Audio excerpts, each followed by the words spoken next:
nice little preview match, and we had a question here from Twitter follower at Halos_Flosion. Thoughts on the usage of ZSJ? Well, it's a great question. I mean, I definitely would have liked to have seen Zack do something a little more substantial coming off of his victory over Bryan Danielson and his relinquishing of I guess, loss of the New Japan World Television title. Um, it did seem like in January that was a situation where he was failing up. It was time for him to kind of come off that belt on a big show and maybe be aimed for something a bit higher. And, it was hard to say exactly what that would be, but he picks up a huge singles victory over Bryan Danielson. Major singles victories over top AEW talent in New Japan are very hard to come by. So, um, I would have imagined that there would have been some better follow up, but at the same time, you kind of read the tea leaves and you look at the schedule and you kind of see the trajectory of everything. And me and Jeremy have said this for a while now that like we're at a point with Zack where if Zack is fighting for the world title, he needs to win the world title. He's not in a position where he is just cannon fodder or defense of the month material for the title. As much as people want to put him in that position, if he's not going to win it, then it's not going to help him. And I'm not saying this to defend the company, but you have to take a look at their plans, and they've got this big match in Chicago planned between Jon Moxley and Naito. So whoever was going to win the New Japan Cup in March slash, April, they weren't going to beat Naito. So it kind of made sense why they didn't put Zack in that position. And then, what else are you going to do with him? Because everybody else is kind of tied up. You've got Nick Nemeth holding the white belt hostage and not defending it against anybody but Tanahashi. Tanahashi already lost the TV title and somehow himself failed up to being the number one contender for the white strap. And a lot of the stars are gone, so there's not like big money programs that you could be thrusting him into in the meanwhile.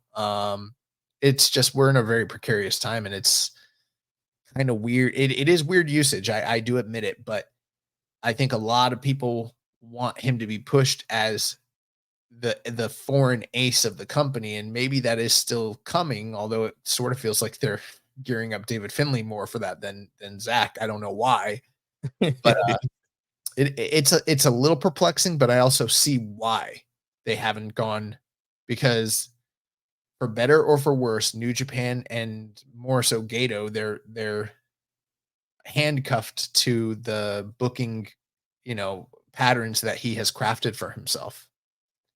Yeah, it's kind of like we mentioned last week. Is we felt like Zack was being put on the back burner, and I feel like it seems like Gato kind of knows the point that we're making. Like if Zack's challenging for the championship, like he needs to win, and clearly that's not in the cards right now. And so, yeah, there's not really a good spot to put him in, and I don't think he's a guy you want to put all the way back down into like the never division. I mean, he could easily go there, and him and Shingo have great matches. I mean, you could do something like that, but I feel like, especially like you mentioned, after beating Bryan Danielson, he needs to either be global champion or the world champion. And right now, both of those pictures are kind of tied up. So you kind of keep him on the back burner. You got Super Juniors is coming up in May, so heavyweights are not going to even be a real focus in May. So you kind of keep him in the back burner. He can win some undercard tags here, and then you can heat him up for whenever you're finally going to pull the trigger, either getting him in that global picture or the world picture. And then,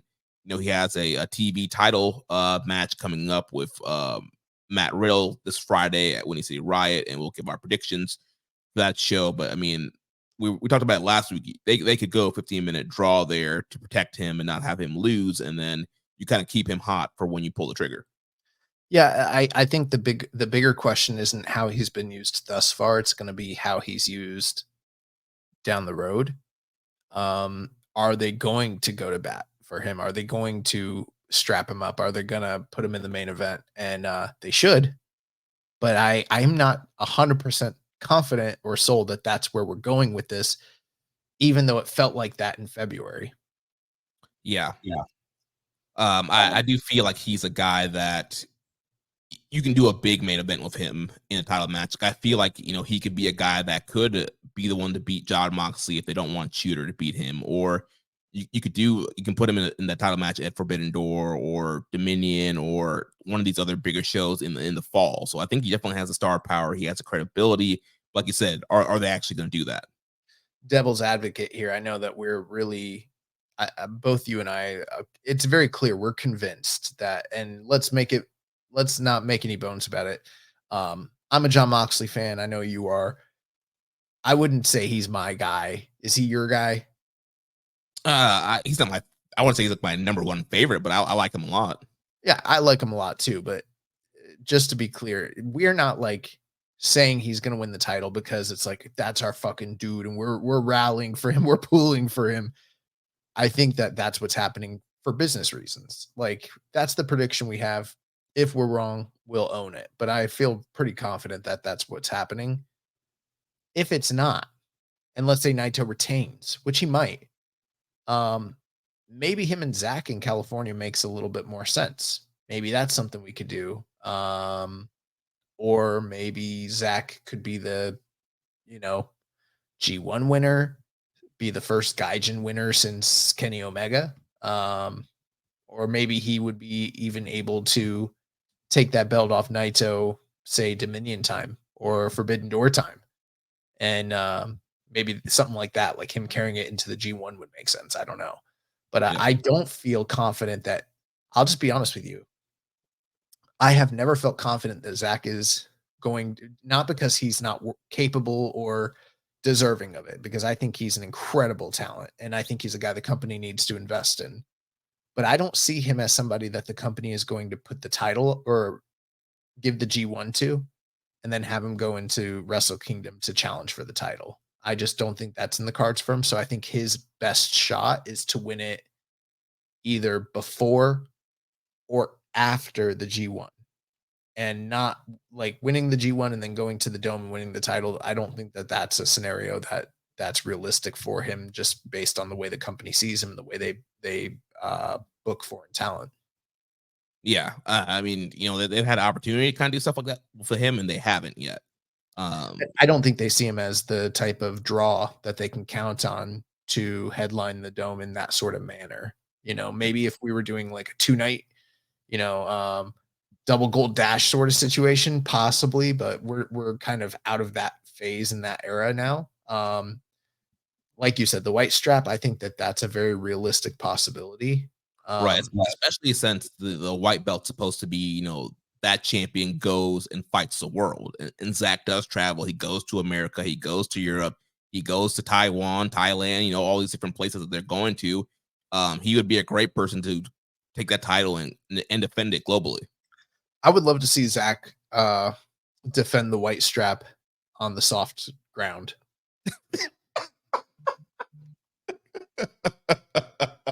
Where do they where is that they wrestle? I don't. Uganda soft ground. Yeah, go to Uganda, take on Lord White, He would whoever else. probably team with Florida White, right? No, I don't think so because I don't think that I think from a I don't think I can't see Zack Sabre Jr. aligning himself with like somebody of the political nature of Lord White. You know what I mean? Yeah. They have diametrically opposed philosophies. I mean Zach's a great heel, but he's not going to go that route. Zach's not racist. Yeah, exactly. But take the white strap to the Uganda soft ground, lock it up with those guys. Let's get it popping. Could be